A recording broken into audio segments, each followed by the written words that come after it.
Hi, everyone. Welcome to another episode of Dr. Gilbert Hosts. Today, we're going to be talking about a fascinating question.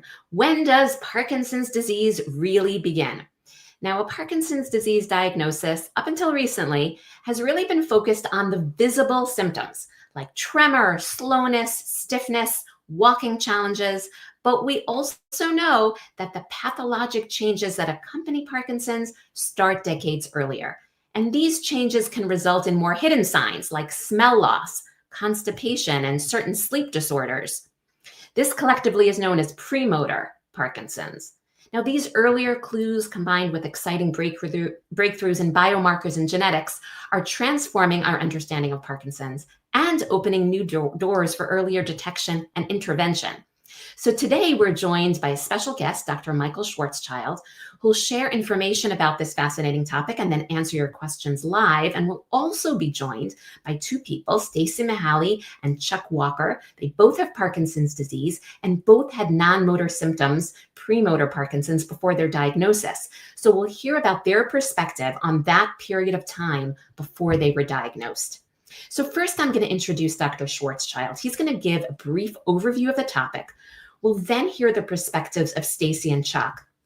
And after that, we're going to open the broadcast to your questions. So get those questions ready. So let me formally introduce Dr. Schwarzchild to you. He completed his undergraduate degree in biochemistry at Princeton University and went on to medical and graduate neuroscience training at Harvard Medical School. He wrote his PhD thesis on the neurochemistry of tyrosine hydroxylase, which is the enzyme that controls dopamine biosynthesis.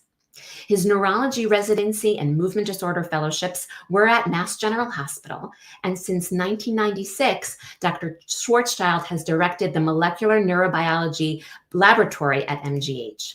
His laboratory discovered the neuroprotective properties of adenosine A2A receptor blockers in mouse models of Parkinson's, and that fostered the development of a new therapy for Parkinson's, which is istradefylline.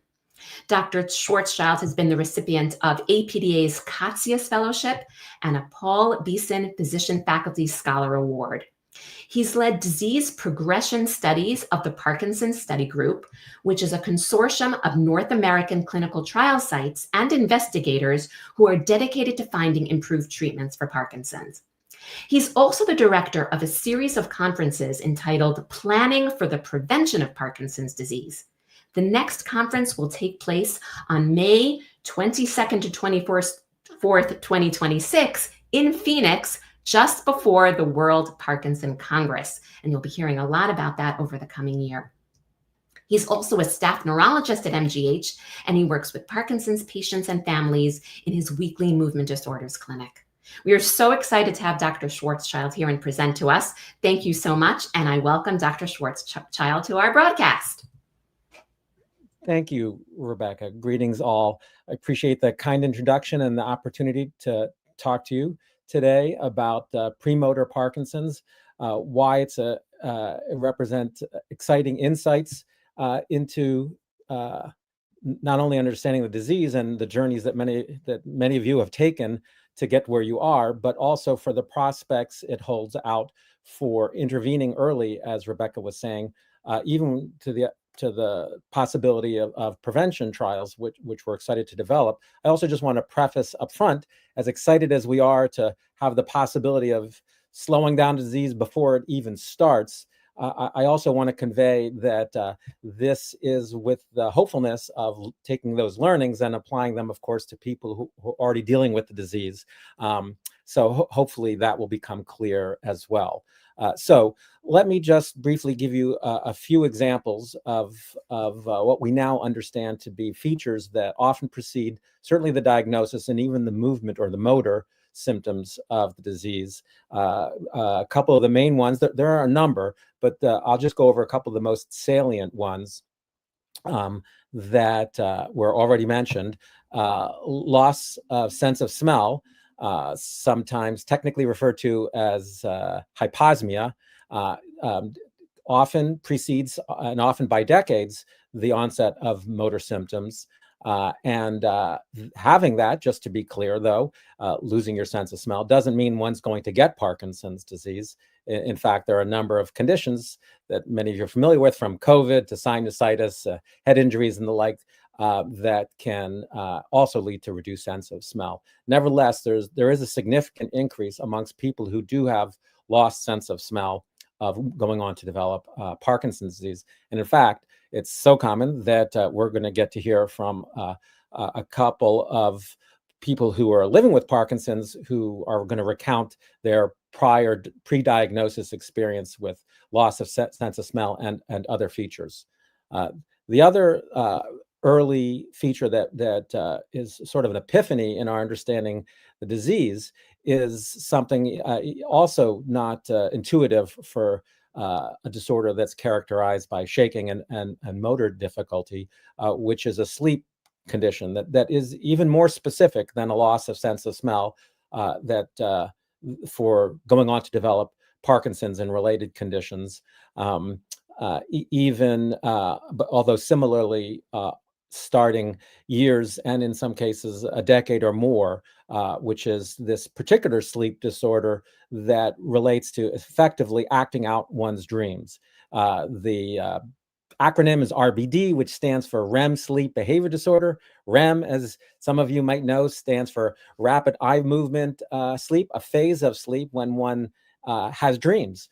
And in that phase, normally there are no behaviors to have disorders for, because we don't move when we're having our dreams. Typically, there's a little switch at the top of the brainstem that seems to turn off our movements when we are otherwise running through fields or enjoying a dream. And that disconnect is something that's lost and broken down. That switch malfunctions, so that people who, as they are dreaming, who have RBD, will often thrash or yell in their sleep, and that turns out to be even more specific than loss of sense of smell, for suggesting that in the coming years, in fact, most people who have that feature, especially when it's more definitively diagnosed on a sleep study,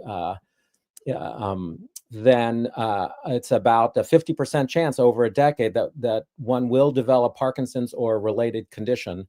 So it turns out appreciating that has been a huge clue to understanding the early stage of the disease. And in addition to hearing some stories focused on the loss of sense of smell, I wanted to highlight the first public figure who's very articulately described his experience with that. And if I can ask Chuck to thank you, to go to that video so that we can hear that for just a moment.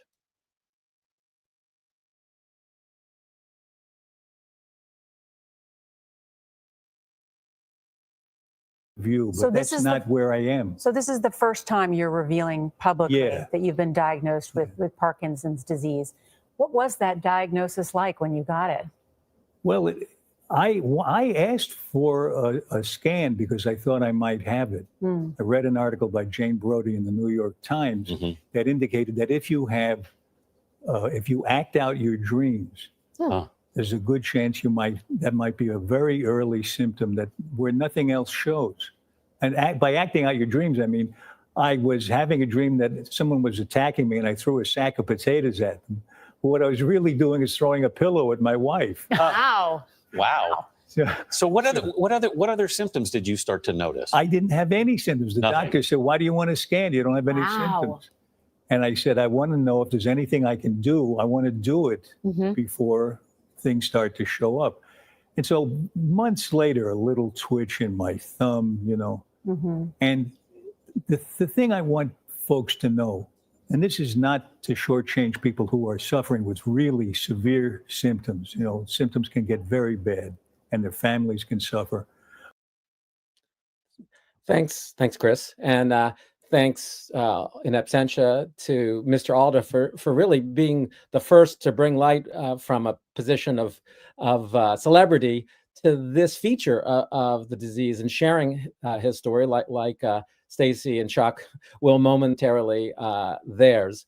And as you can see, it illustrates not only the idea that there's something to understand better about the disease by knowing what happens in the years before, but just as Mr. Aldo was suggesting, the hope of actually doing something to prevent the disease or to slow down the process only comes with the knowledge of what is going on. And so that introduces this idea of prevention. And I wanted to take just a few minutes to cover the concept. First, very broadly, even if briefly, how we most often hear of it or know of it, with the adage of an ounce of prevention is worth a pound of cure from Ben Franklin. And actually, that relates very well to concepts of prevention that are sort of can medically be defined as taking action to prevent a disease or a condition. And this little framework here that may be a little hard to see just shows that there's actually different stages, a framework in which one can think of prevention. And clinical diagnosis is a time when once you can't prevent the disease if it's been diagnosed, but of course, as is the case for prevention trials that have been conducted to date in Parkinson's, you can prevent the disease from getting worse, or at least that's the aspiration. You can prevent falling, cognitive decline. So prevention approaches have been applied after clinical diagnosis, but it's appreciating these earlier stages before diagnosis where one can so-called intervene at an earlier stage, so-called secondary prevention, with a holy grail being before the disease even starts, somehow preventing executing primary prevention. And I'm going to just try to highlight how recent advances in this stage prior to diagnosis, so-called prodromal Parkinson's, or premotor for the most part, that those new insights are allowing us to design clinical trials that hopefully will lead to therapies to slow down the disease before it even starts, prevent it, and provide insights for slowing down the disease after it has started. So I don't want to spend too much time because I realize it's moving along, but I'll illustrate because it was kind of a neat epiphany that Ben Franklin had so nicely made metaphors for Parkinson's disease when he wrote this essay in Philadelphia a couple of hundred years ago, 300 almost, and where he made the analogy of fires. It was an essay on trying to prevent fires, which were a big problem in old-time Philadelphia, and he highlighted, of course, tertiary prevention. When the fire's already started, things like fire engines, ladders can be very useful, but there's that stage before when the process has started. A fire's, namely the embers of a fire, are taking shape, and there's strategies one can pursue to try to prevent putting embers in bedpans and the like. And then, of course, there's what leads to the fires in a fireplace, for example, that creates an opportunity to prevent the development of fire in the first place. Chimney sweeps were a big focus then, and a focus of his essay was actually primarily about these early stages of prevention. And as it turns out, the cleaning out the soot in a chimney is very much analogous to the underlying pathophysiology, which I'll just return to ever so briefly in a moment. Seems to center around a protein or a clump of proteins that are called synuclein, and that's what's shown here, kind of as a current day metaphor for the fire prevention that Ben Franklin articulated way back then. So the last couple slides I have are just to put into context where we are in the search for treatments to slow down the disease. And so the street lamp metaphor sort of illustrates we tend to do clinical trials in the light of what we understand. And those have been, in the vernacular that I just presented, after the disease has been diagnosed, that all our efforts to slow down the disease, each little circle here in this phase of tertiary prevention, which starts after diagnosis here, but long after the start of the process earlier on, all these trials, none of which have demonstrated a disease-modifying therapy so far. They've all been done in this space. And it's with the advent of insight into what precedes in this phase prior to a diagnosis that there's this new opportunity, and actually as reflected in a couple of little circles popping up down here, the very first clinical trials to try to prevent the disease at this earlier stage, that there's this nice opportunity for so-called secondary prevention. And without belaboring unduly, but in the context of the stories you'll hear in just a moment, I'll point out that even this stage between the actual start of the process, when synuclein, for example, that protein I mentioned, aggregates unduly and one can begin to measure it back at the beginning of this prodromal PD phase, moving towards a feature starting, so-called clinical features that include the loss of sense of smell or this REM sleep behavior disorder.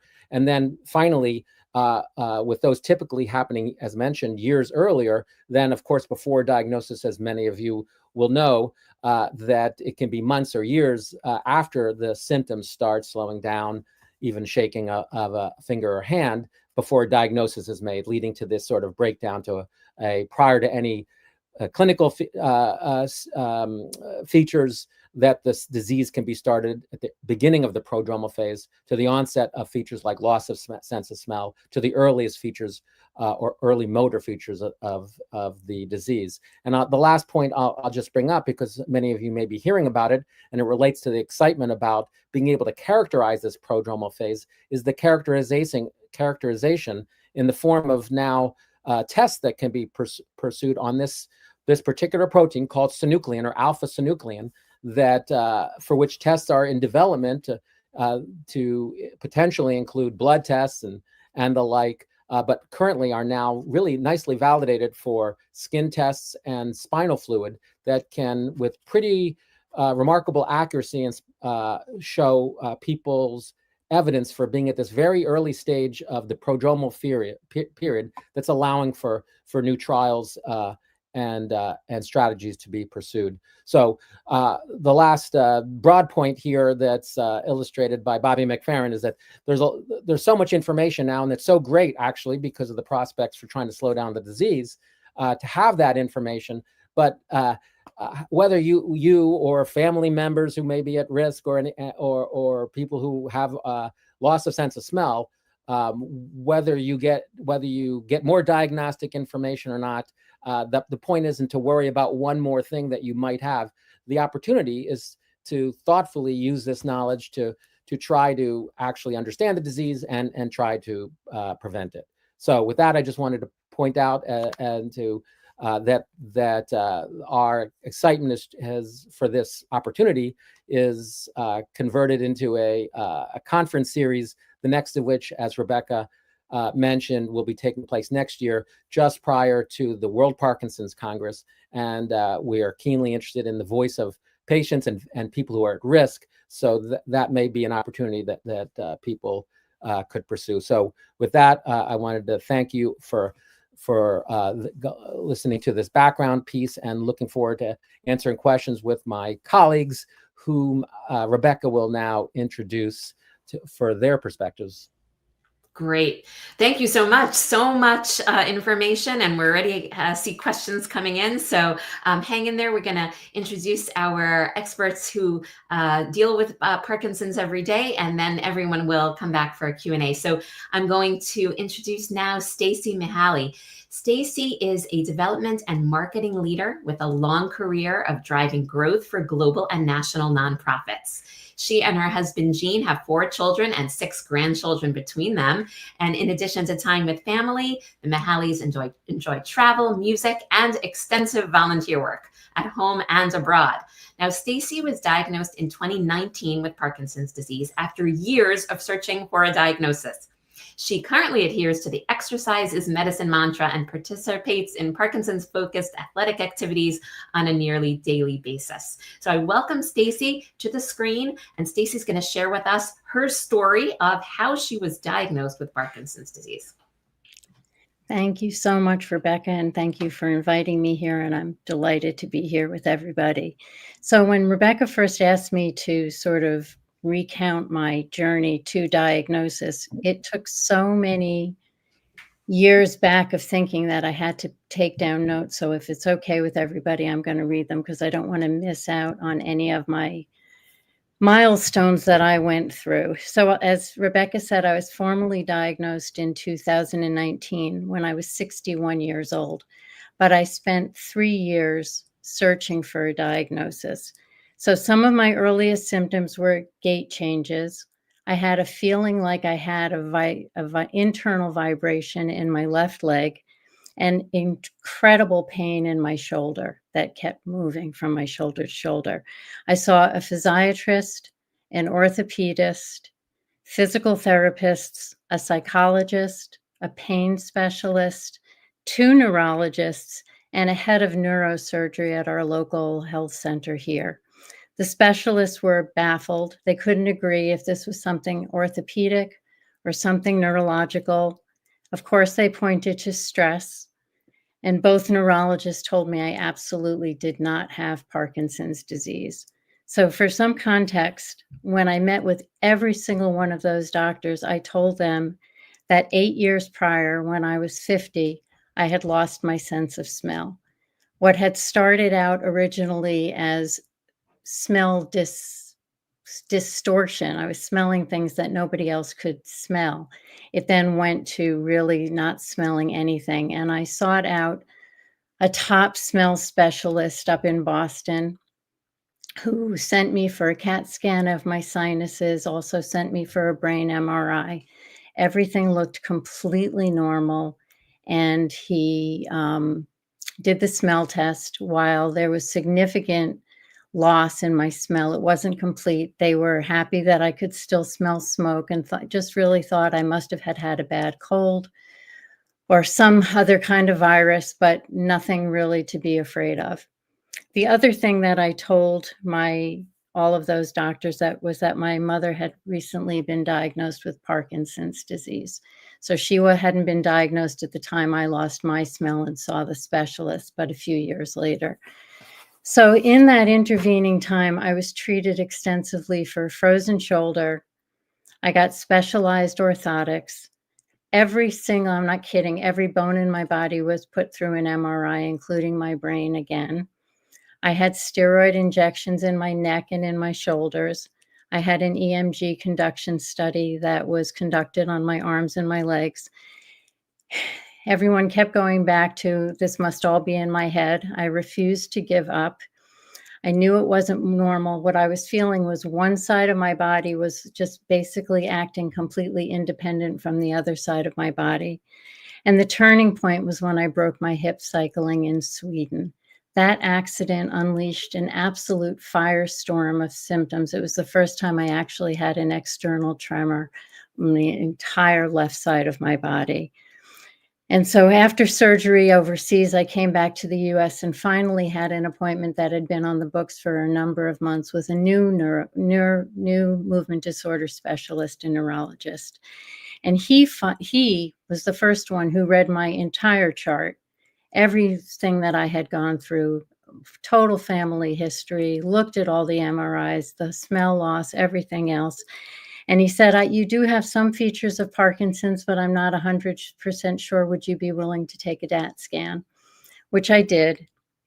And he said that the results of that, coupled with my history really over the previous 10 years, left him no doubt that I had Parkinson's. I had also, just to add in, had an earlier diagnosis of Meniere's disease a few years prior, which there has been some conversation that there might be a connection between the Meniere's and the Parkinson's. And I had also in the late 90s had chronic Lyme disease and treated for 2 years with antibiotics and, not interestingly, a Parkinson's medication as well. So all of that together got me to where I am today.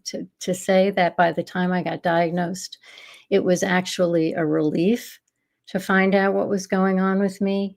And I'm happy to answer any questions that any of you have later on in the program. And I now turn this back to Rebecca.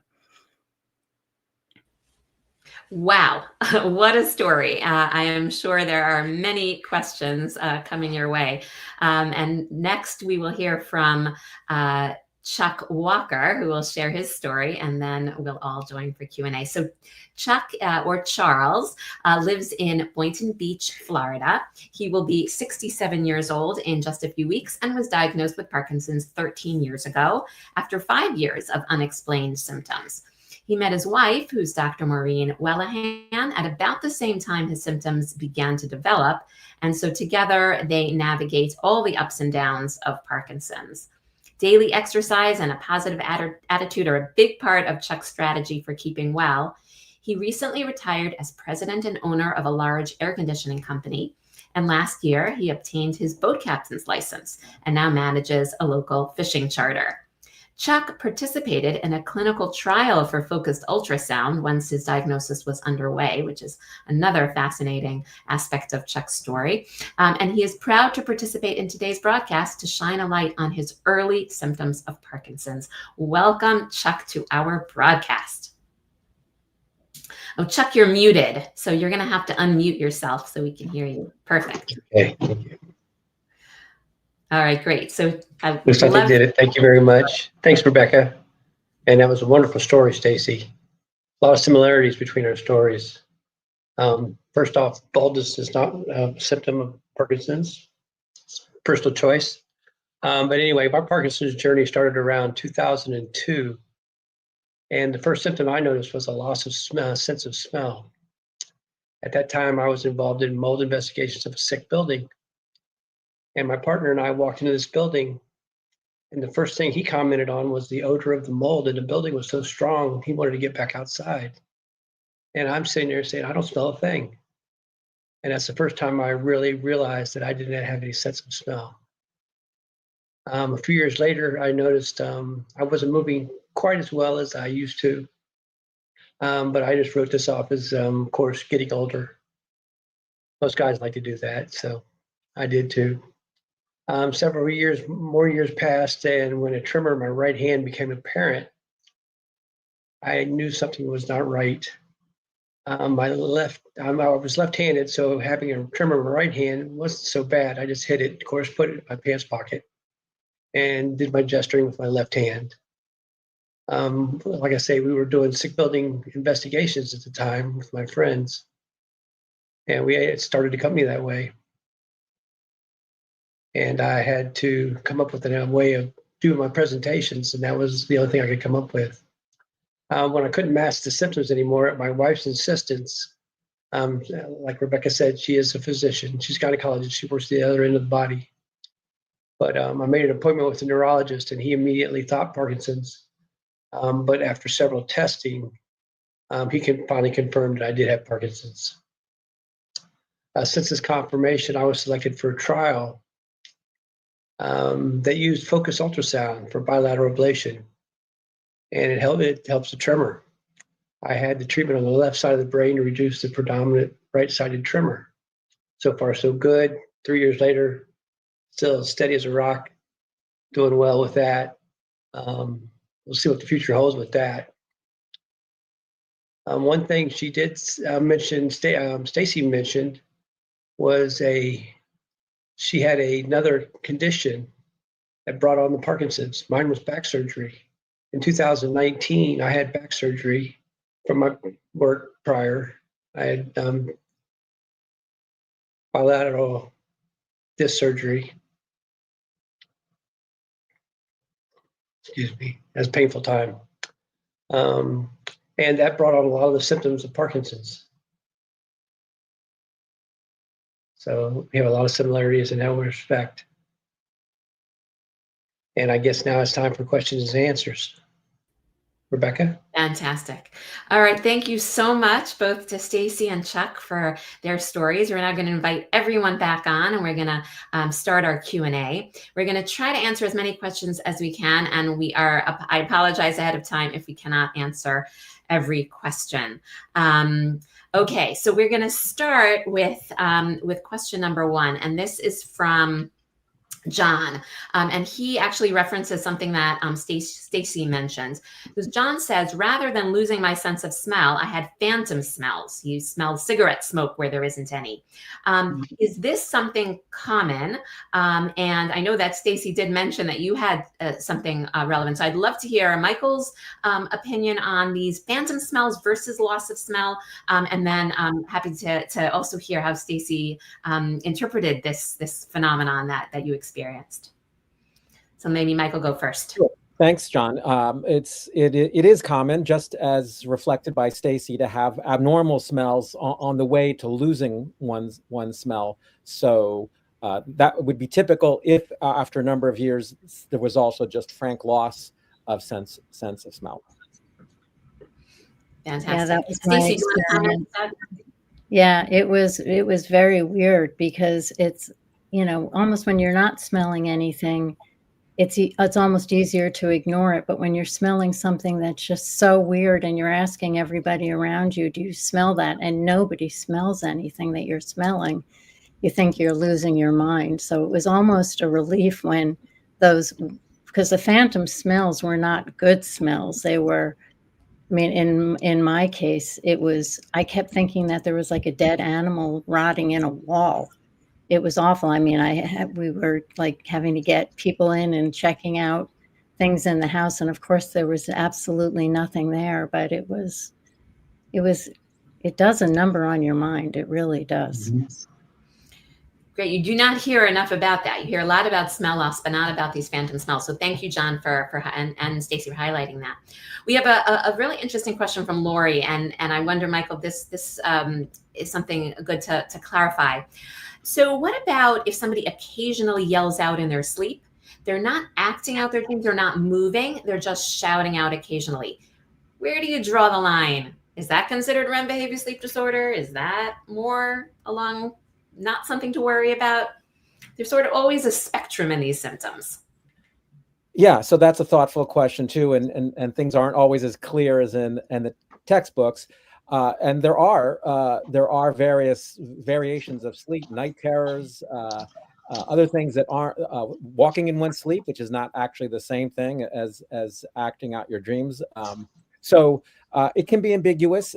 If it's disruptive, you can get insight by getting assessed. And as I mentioned, a definitive diagnosis is really based on doing a laboratory study, usually at a hospital, where one gets wired up with EEGs and the like, so that one can actually look to see, are the muscles moving during the REM sleep phase, and that's how a definitive diagnosis is made. That being said, just a simple questionnaire, if one has a bed partner, doesn't work very well if one doesn't have a bed partner, but if one does and relies on their reporting, thrashing and yelling, the combination goes very well with a definitive diagnosis. So the short answer is you can't just go by the symptoms, but often they are clear enough to be very suggestive. Great. Thank you very, very much. So we had a question about the testing that you mentioned, about the alpha-synuclein assay. And the specific question was from Lori about how many people in this prodromal stage will have the positive assay results. And I also wanted to ask both Stacey and Chuck, had you been offered this testing, I know that Stacey, you were offered DAT scan testing, you were not offered the alpha-synuclein testing. If you were offered alpha-synuclein testing, would you have wanted it? So maybe Michael first, and then Stacey and Chuck. Right. So the testing, alpha-synuclein testing, which has only become available in the last couple of years, explaining why DAT scans were an easier choice more than a couple of years ago. The testing that is now available, as I mentioned, is not yet in CVS or Walgreens in the aisle. It is through an ordered test, the more accessible of which is a skin biopsy, which is pretty benign, but it does leave a little pencil size puncture mark, and it's done typically on 3 spots: the back of the neck, back of the leg, and the back and the thigh. And to answer, I think the question was when you do have that. That is generally positive when one has REM sleep behavior disorder or hyposmia that will lead to Parkinson's. It's by that point, this test is generally already positive, and it's actually that advance in understanding that has led to a lot of enthusiasm for designing these kinds of trials. So I'll let Stacey and Chuck comment on if they've had any experience with it. It was not offered to me, but had it been offered to me, I absolutely would have, because I was, as you could tell from just my experience, I was searching for answers everywhere I could find them. Nobody ever suggested any of these kinds of things, which is mind-boggling to me. And I did work in healthcare and worked closely with the neuro department and was fascinated by this, and also knew a lot of what was going on in the Parkinson's world. So anything that would have been available to me, if it had been offered, I would have done it. Great. And just to highlight what Mike was saying, these are new things, so probably not available when you were going through your struggle. Chuck, what are your thoughts on this sort of more easy or potentially revealing testing that's now available? Would you have wanted it had it been offered to you? Absolutely, I would have done it. I insisted on the DAT scan, and I kept getting told, no, you shouldn't have it. We can do the diagnosis without it. And I just insisted, I got to have it. I want to know what's going on with my body. I want to see what I can do to prevent, prolong disease symptoms. And I think that would have gone a long way. Excellent. Okay, thank you both for that perspective. We've gotten 2 questions about voice changes. We have a question from Julie and also from who was the first question? Kent. They both asked, are changes in speech an early symptom or considered a premotor symptom? That's a good question. So I wonder, Michael, you can address that, and maybe Stacey or Chuck have any experience with speech being involved early on. Sure. So definitely can be an early symptom, even when one's diagnosed. Often one already has a quieter voice, most characteristically. Technically, your voice is movement. You're moving your vocal cords, so it's really not a premotor symptom. It is a motor symptom, but it can, because it's often more subtle than certainly a finger shaking, that it is something that can be noticed many years before and not lead to a diagnosis. Great. So Stacey and Chuck, did you notice speech as something that was part of your struggles in trying to figure out what was going on? Did you think speech was going? Yes. Go ahead, Stacey. Well, I was going to say not for me. And I noticed it later on, and so I signed up for the Loud program. But it took a while also for my mother to get diagnosed with Parkinson's disease, and that was one of the things with her. That was her voice was just getting softer and softer and softer. And she had been erroneously diagnosed with essential familial tremor first. And so a lot of, which I know has happened with a lot of people, and then ultimately they're diagnosed with Parkinson's. But the softness of the voice, and in all of my exercise classes, people had been newly diagnosed. That was one of the things that for them was a very early feature, that and the handwriting changes. But that, like, again, as the doctor was saying, those are really motor symptoms, so not really pre-motor symptoms. Although potentially a symptom that people don't necessarily recognize as Parkinson's. Exactly. So early on may not help with that diagnosis piece, even though it is very classic. So something people should recognize. Yes, they should. All right, Chuck, you were going to make a comment as well. Yes, I was. As you can tell, my speech has diminished quite a bit over the years. But it's been recently. It wasn't at an early stage. It was, I would say, in the last 3 or 4 years, I started developing a difficulty in speaking loud. And was constantly being told by my wife that I'm not speaking loud enough, and I thought I was. I said, I don't want to yell in your ear, but she was right. My speaking was getting lower and lower, and it continues to get lower at this time. But that was a recent symptom, not a premotor symptom. Got it.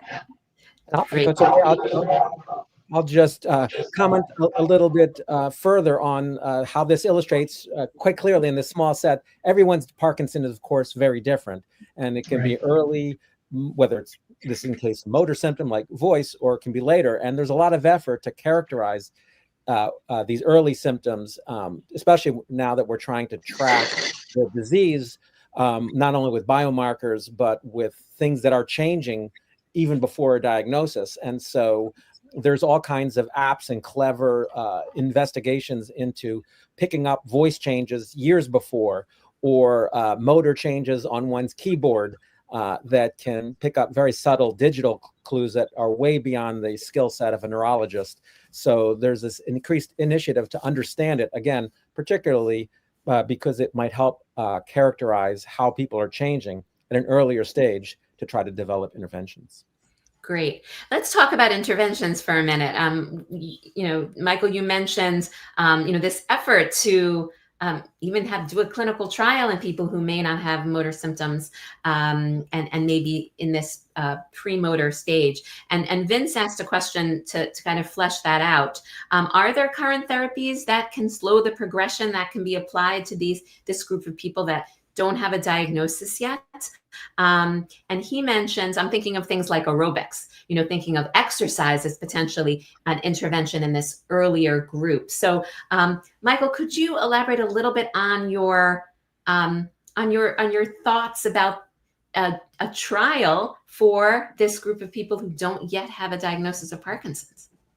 Sure, and thanks, Vince, for looking towards preventing this situation in the first place. I want to just, I'll tell you where things are at, which is early. For actually having something that prevents it, let alone clinical trials that are testing to find if we have something to prevent it. But those things are beginning to happen, and they are hopeful, and they will only yield the results we want because of being able to ask the questions and participation for people who care about this. And it allows me to just highlight my gratitude and encouragement for people volunteering to share their stories, like Stacey and Chuck are doing now, and then to share their own journeys in clinical research by volunteering, as Chuck did for the focus ultrasound study, for example. But this is the currency by which we will pay for these trials,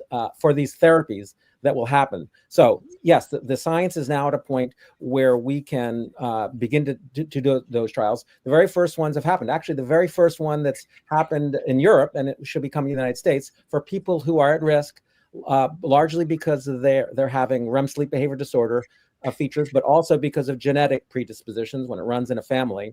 That is an exercise trial that's being done remotely and in the Netherlands now, and coming to the US, just to highlight that these could be drugs that we're developing, but even as one might remember, the kinds of activities that we're doing that could influence the course of disease, either getting it, which is what the prevention trials are focused on, or even now, of course, when one has the disease, exercise remains a prominent intervention that's under study. So it's a great question, and we're excited that interventions like the one you're bringing up, exercise quite rationally, whether we can find out whether it really makes a difference through well-designed trials, even before the diagnosis starts.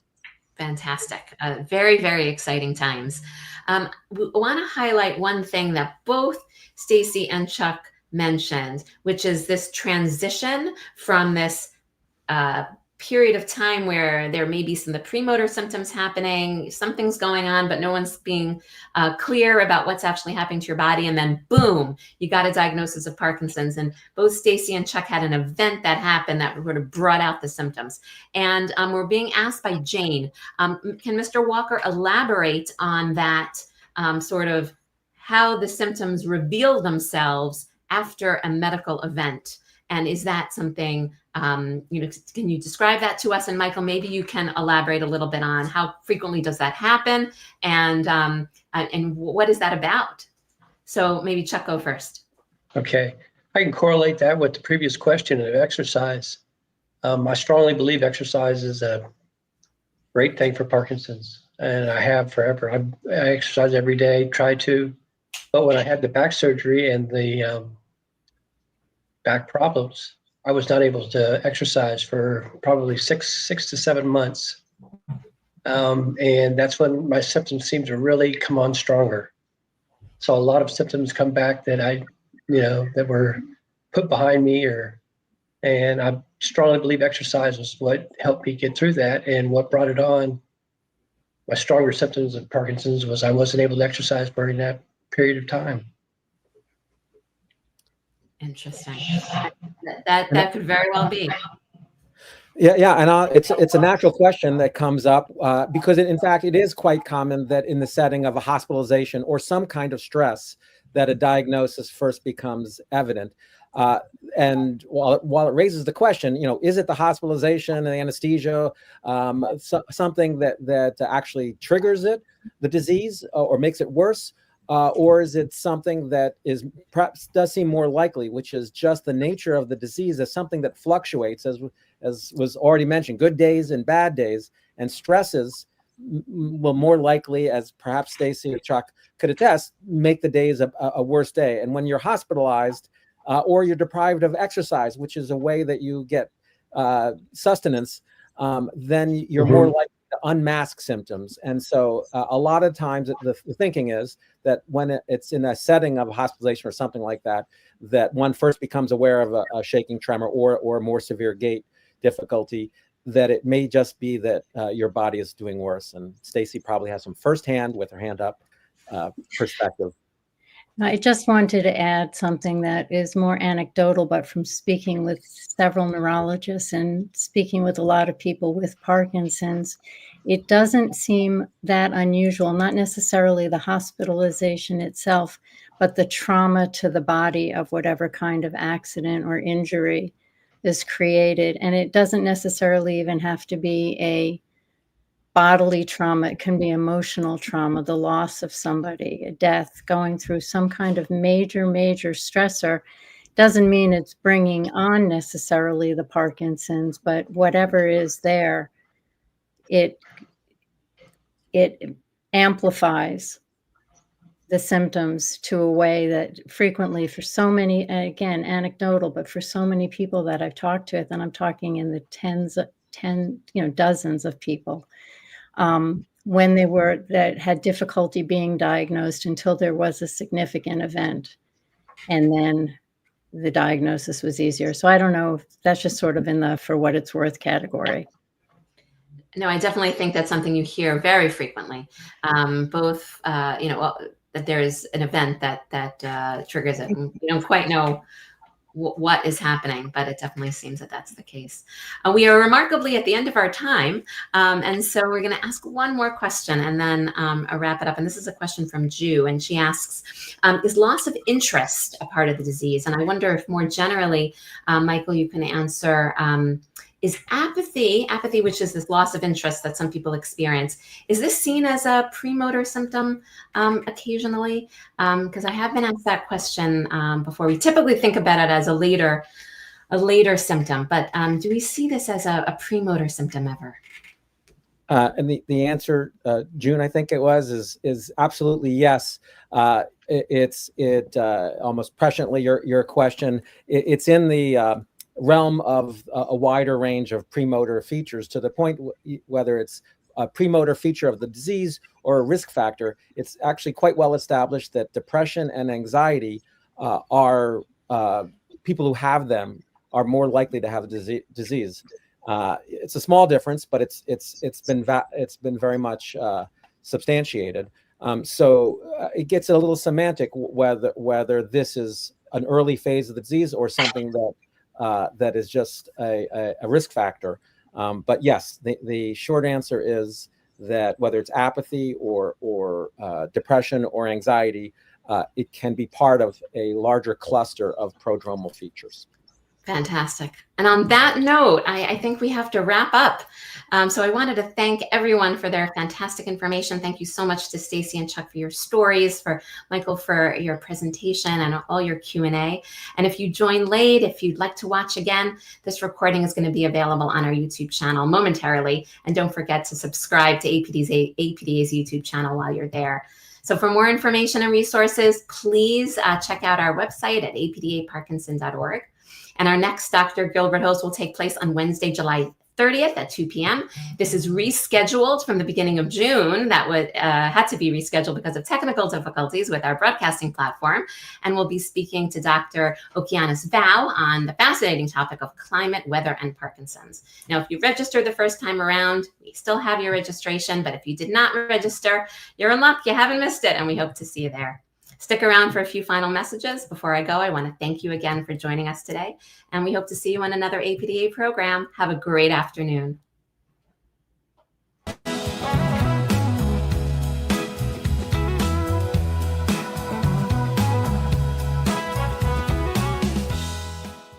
Hi, I'm Leslie Chambers, President and CEO of the American Parkinson's Disease Association.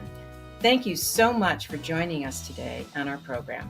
Every day, APDA is committed to providing helpful programs just like this one, as well as a wide variety of support groups, exercise classes, and educational programs to support the Parkinson's disease community. Whether online or in person, APDA is here for you every step of the way. You can find all of our upcoming virtual events on our website at apdaparkinson.org/events. We keep you posted on our social media channels as well, so make sure you follow us there. You can also connect to local resources and events through our nationwide network of chapters and information and referral centers. Remember, we're just a click or a phone call away.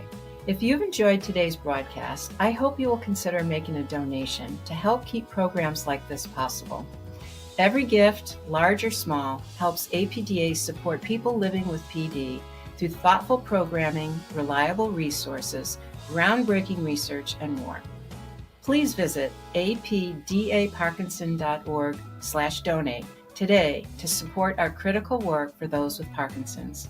We are so grateful for your generosity. Thank you.